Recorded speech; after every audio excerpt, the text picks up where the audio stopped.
Hey, if you're one of those people who owns and operates a business and you are struggling to kind of structure the way your communications happen, structure how you align your teams, really kind of unify your groups into ways that make them more productive, our guest today is amazing. He is an implementer at a company that provides a software tool to help companies align all of their resources, their teams, their people into one great mission and keep them focused on that and seeing benchmarks and thresholds and all that kind of good stuff. But most importantly, today's interview on what it takes to scale goes through so many facets of operational mistakes that people make when trying to grow and scale their companies. It was a great conversation with Tom Brinson and I as we discussed many different elements that go into scaling a company and an organization and how to align the right pieces together to give you the best possible output. I know you're going to love this interview because I was just eating it up the whole time we were talking. And I know that you're going to find some golden nuggets in here that are going to help you think of the right things to be thinking about while you're trying to grow and scale, as well as just really focus on those key strategic things to align all the revenue operations, all the production, customer service, all the pieces of your business that generally get siloed, bring them together and put people on the same rocket to get to the same destination. I hope you find some good nuggets in here. I can't wait to hear about it at the end, and I hope you enjoy this episode. Welcome to the Growth and Scaling Podcast. This is your host, Todd Westra, and I am so glad you're here today because we are going to interview an amazing founder or executive who is going to share with us their decisions that they made that exploded their growth. So if you need some inspiration, you want to hear how other businesses are doing it, this is the place to be, and we are glad you're here. Enjoy this episode. All right, welcome to today's interview. You are going to absolutely love this discussion because the guest we have on today is a practitioner of all the things we talk about in almost every episode we talk about. So I'm going to leave it there and let's jump in. First of all, Tom, tell us who you are and what do you do? Yeah, so Tom Brinson, I work for a company called 90IO in a strategic partnerships role. So in that role, my goal is to help onboard additional value-add resellers to our network that go out and actually push our product. With 90IO, there's something really unique about our business is we're geared towards helping, small and medium-sized businesses, really focus, align, and thrive, which ties into helping them scale. Obviously, that's part of the thrive aspect. So, right. Okay, so name those three things again. Focus, align, and thrive. Love it. Yeah. Okay. Focus, align, and thrive. Okay, that is perfect. Yeah. Now you are closely aligned with systems that help entrepreneurs and help small business people kind of accomplish those three things, right? And in order to do so, you see growth, you see scaling all around you. I mean, you guys are intertwined with this all day long. Tell me a little bit about, as you watch these users of your software and these users of the tools that you guys provide, and even within your own organization, there's trends that you see that people hit that immediately put them into a growth and scaling mode. What's kind of something that you see as kind of your favorite aspect of that whole growth and scaling mode that companies get into when they're trying to build their business? Yeah, so the first thing that's kind of coming to my mind is a concept that we talk about a lot here at 90. Every business, every company that's ever existed had an operating system of some sort. And if they didn't know what it was or what it was called, I like to call that the accidental operating system. And the companies that I've seen really go to that next level, they kind of follow a similar path where most of them at some point will go, okay, well, we figured out a way to make money, just moving around and breaking stuff and moving fast. Let's go take something someone else designed and apply that to our business. So that like a designed operating system like EOS, like scaling up, right, like business made simple, like any of these different schools of thought out there. But 100%. I really think that that's just a stepping stone on the journey. I think that there's a place that they go beyond that designed operating system where they have something that's holistic and integrated. So using terminology that's specific to their industry, married through technology, so information is shared in real time. And that integrated piece is where we really come into play at 90, where that all of the information that they're learning through their journey is all stored into our software, and then everybody in the organization can see it. And like I said, it's all in real time too. So why is it so important? I mean, it goes to your second principle you talked about earlier, but why is it so important to have this information available for the whole team to see? It's all about alignment. You know, if everybody knows where we're going, we can all pull the same direction. If there isn't a good alignment throughout the organization, then all of a sudden we start to see dysfunction creep in, and all of a sudden there's people that are having meetings after meetings or whatever, all that little stuff that adds up to big hours and delays, profit launches and everything down the road. Yeah. There's nothing worse than that. I at one point I had 350 employees in one of my businesses, and we were a call center and a customer service center. And I'll never forget when I went on site to one of my locations. We were in 4 locations. I show up at one of the locations, and there was like a pre-meeting with the admins, and there was another meeting, and then there was a post-meeting, and I was like, okay, we just had 60 people in a meeting, and then like 40 of them stayed for the post meeting. Times that by 3 hours. Like, what the crap are we doing, guys? That cost me a lot of money to have that stupid meeting. You know what I mean? Yeah, absolutely. That's crazy. I think about the entrepreneurs that are earlier in their journey, that like, how could they afford that kind of time commitment from their staff? No kidding. Yeah. No kidding, dude. I totally get it. So how does your tool helps align people to the mission of the company, right? Mm-hmm. And people call mission and vision, sometimes they interchange them, but I happen to be one that thinks they're very different items. Mission being really focused on like an objective, and vision being like, hey, this is where we want to go. You know what I mean? But how do you see those interworking within that alignment of these teams? Yeah, so most companies that come to us when they start their journey with 90, they really have to get down to that identity before they can even get into the vision and mission. So like, who are we as an organization? Right. They have to define their core values. They have to kind of plan out some of their marketing strategy. But then once they've got that, where are we now? They've got the accountability chart mapped out and all of that. Then they can start looking at where are we going? And then the where are we going, mission, vision, goals. I mean, I think you can kind of like tie all of those together. Right. There's got to be like we talked about, there's got to be alignment on what that vision is, and then everybody can start pulling the same direction. For vision building exercises, I think organizations really have to go lean on those core values, that corporate identity that they build out. Then they can start to say, okay, let's all see where we're going, and then once they have that vision, they'll start moving. Yeah. Love it. I totally agree.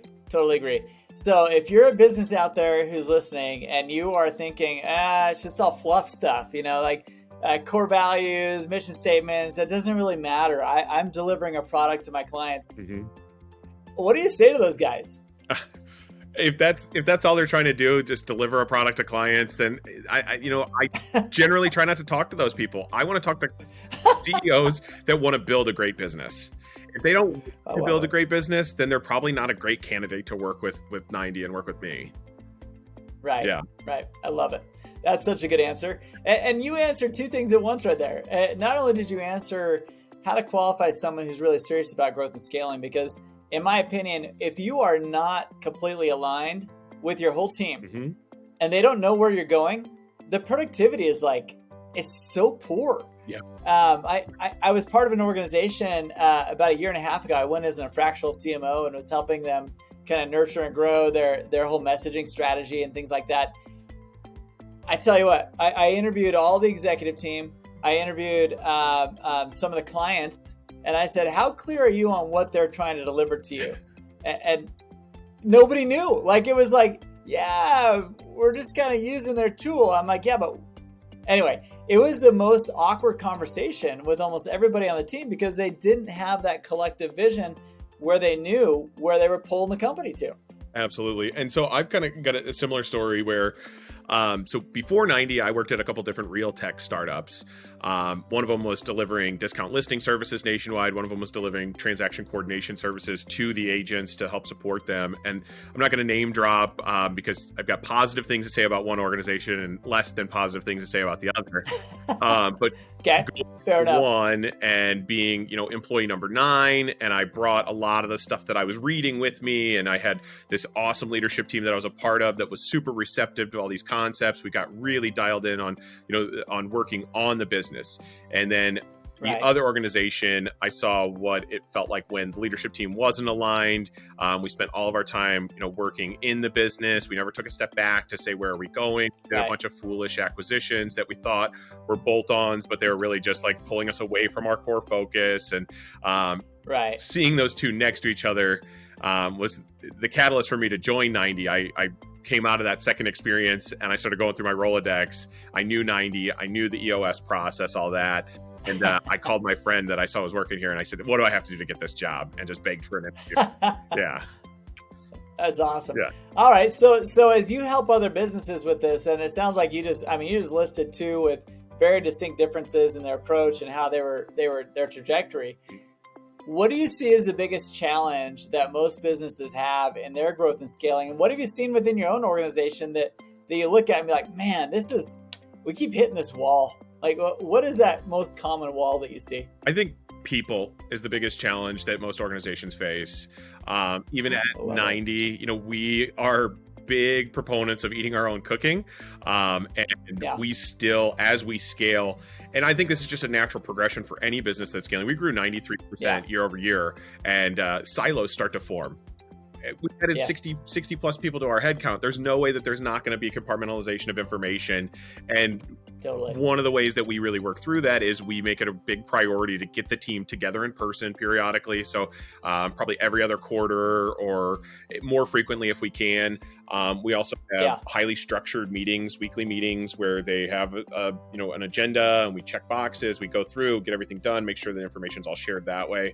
And then we have our own technology where everybody logs all their issues, they log all their to-dos, everything gets put into the platform, and then we can all see it. So that I think really helps mitigate the siloing inside our business. This is so fascinating because this is something that I see in both businesses that are small and starting up and let's say sub $1 million. You see the same problems in these $100+ million a year companies where it really becomes this siloing issue. Mm-hmm. I interviewed a company the other day and they said, I was talking to the leaders of the marketing department and they were like, yeah, you know what? We are completely isolated from our sales team. I mean, all they do is complain about the leads we're sending, and we're generating awesome leads. We're getting feedback from the ground, and we know what people want to have in our product. And then the product team has their own little silo that's like developing stuff that neither the sales or the marketing team even understand what's happening. I mean, how do you help people solve that problem? I mean, that's an easy case for product forward selling is if the product is developed in line with what the salespeople's clients are asking, and then we're using the product as a way to lead in. I think that's the big one. I also, my experience and my opinion has been that, organizations that use the revenue operations model where all of the rev ops teams are reporting to the same 3 metrics to the same person, I think that cleans it up because I think you're spot on. Marketing people, in my experience, tend to be a little bit more like due diligence and fact findy, and like I got to know all the answers before I can move forward at all. And salespeople tend to be a lot more on the quick start side, where they're just fire, and then let's aim later.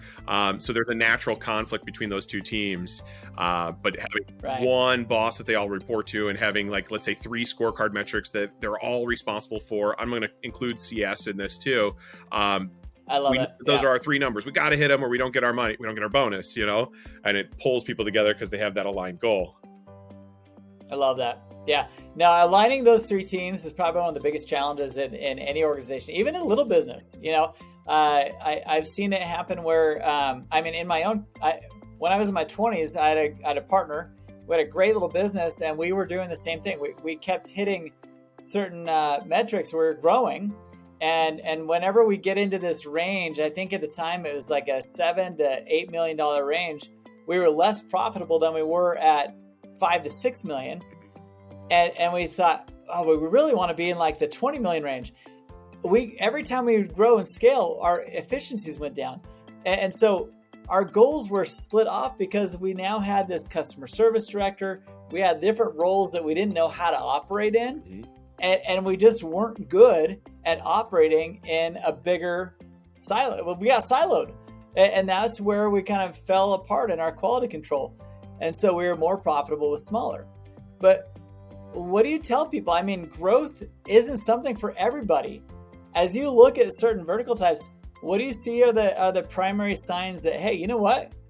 You could probably scale this thing, or you know what? Just keep this boutique. What are your thoughts on that? That's a great question. I think the product itself determines a lot of the scalability, at least in my experience. Like with a software product, easily scaled.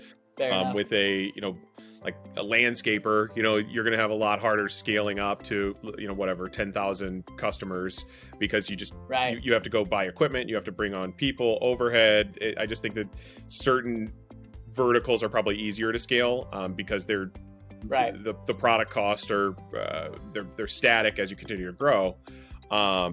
Software is probably the biggest one for me. It just clicks because we can build our product once and we can sell it as many times as people are willing to buy it. It is cool. Yeah.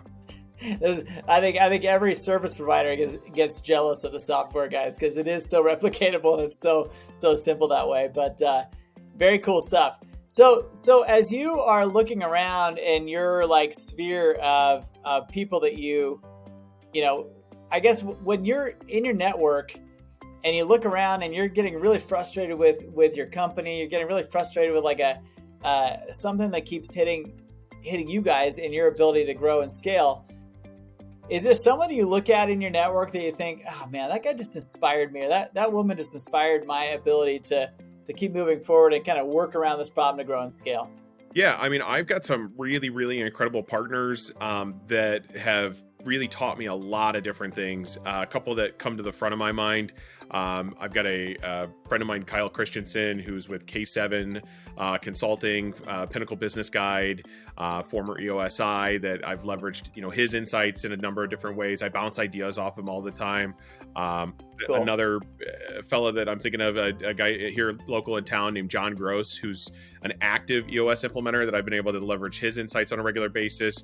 We've done a lot of marketing kind of stuff where we're supporting each other, and he's in my Vistage TA group now. And so like between those two, and then I could probably list off 10 more. I know I've always got sounding board for any of the ideas that I want to pursue, and people that I can trust sharing information that you probably don't want to broadcast too publicly about some of the inner workings and strategy, but just skilled advisors in my corner, it's huge. Right. Yeah.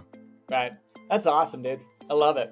Well, how do people learn more about your tool, about you personally? Like, what's a good way for people to reach out and kind of get familiar with what's going on in your world? Yeah, so the best way to connect with me individually, it would be LinkedIn. It's my primary channel to meet new partners. So I'm on there quite a bit. As far as learning about 90, you would just go to our marketing website, 90.io, start a free trial if you want. We do offer free demos, all the good stuff you would expect for that introduction. Cool. So, yeah. Well, I know I'm going to use it. I am dying to do a demo with you. Check this thing out. I'm a really passionate guy about growth and scaling and systems. I love systems. And so if you have a way that helps companies grow and scale with systems and accountability and all the other pieces that you need, it sounds like the right tool to me. So I'm excited to dig into it and check it out. I love the endorsement. I would love to give you a demo personally. So I'm excited for it. Well, listen, I appreciate you being on the show today, and I am so grateful for all of you listening in. And I hope that you learned some things today that will help you know what it takes to scale your business. Thanks so much for being here today, Tom. Awesome. Thanks, Todd. Appreciate you having me. So, did you hear anything new? Was there something that stuck out to you? I know there probably was, because we covered the whole gamut of concerns, problems, challenges, things that are enjoyable about growth, as well as those things that people don't like to face. So, if this was an awesome interview, and I hope it was for you, please don't hesitate to share it with somebody else. This podcast is only as strong as our most important people, the followers, the listeners. So if you find some relevant information here, we encourage you to share it with those who are in your network or in your group of people that you associate with, because as you listen to these very, very specific ways to overcome challenges and growth and scaling, we know that not only can you grow and scale, but those who you know can also share in the same joy. So share the love. We hope to see you on the next episode. And thanks for spending time with Tom and I today on the What It Takes to Scale podcast.